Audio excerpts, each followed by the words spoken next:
तर आज होता लग्नाचा दिवस. सगळ्यांच्या आयुष्यातील सगळ्यात खास क्षण म्हणजे लग्न. येस, तर सुंदर अशी रांगोळी काढली होती.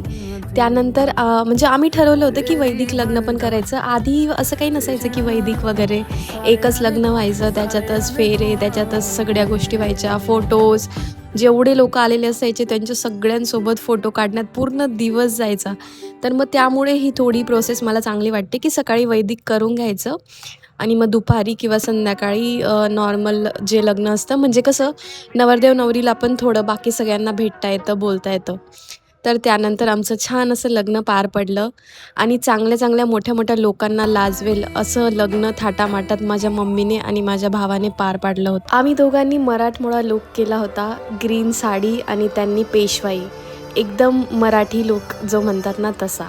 आणि लग्न आम्हाला जसं हवं होतं तसं सेम एक्झॅक्टली पार पडलं. कोणत्याही गोष्टीची कमी नाही भासली.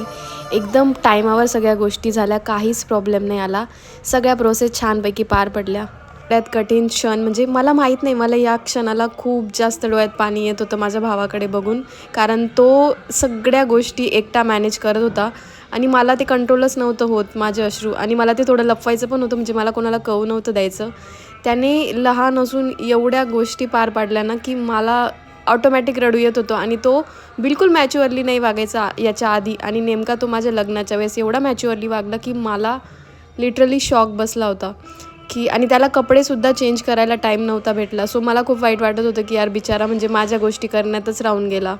त्याने त्याच्या म्हणजे वैदिकसाठी पण त्याचा एक ड्रेस घेतला होता, तो पण त्याने नव्हता घातला. सिंपल शर्ट, कामांमध्येच तो राहून गेला. प्रत्येक भावाला म्हणजे तुम्ही पण रिलेट करू शकता, की तुमच्याही भावाला असं टाईम नसेल भेटला चेंज वगैरे करायला किंवा त्यांना इम्पॉर्टंट होतं, की आपल्या बहिणीचं लग्न पार पडावं बस.